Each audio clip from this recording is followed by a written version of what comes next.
Voy. Alo. Voy Saidaxon, yaxshimisan? Tuzukmisan, o'rtoq? Menga qara, menga kimni topding? Qanaqa qiz topding menga? Bir kun bo'lgan bo'lsa nima qildi?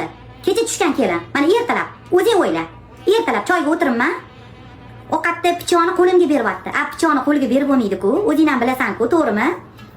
Kecha kechqurun yarimdorini qo'limga beryapti. Bu yarimdorini qizim pastga qo'ying, qo'liga berilmaydi dedim.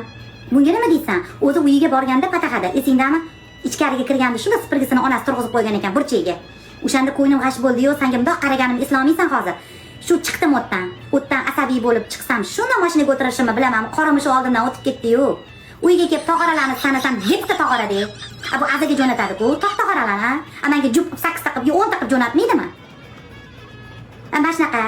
O'shaning uchun men ikkinchi o'g'limni bir oydan keyin to'yini qilaman dedim senga. Bir oydan keyin qilaman, bir kunda qilmayman dedim men. Mana qo'sh kelin bo'lganim esingda, baxt qushi bittasini boshiga qo'nadi deyishgan. Voy tag'in Alloh degan ekanman, meni boshimga qo'ydi o'sha baxt. Shuning uchun mana bitta o'g'limni to'yini bir oydan keyin qilmoqchiman. Enam kelinim onasiga qilib betaman hozir. Irim sirimlarga ehtiyot bo'lib ishni qilsin.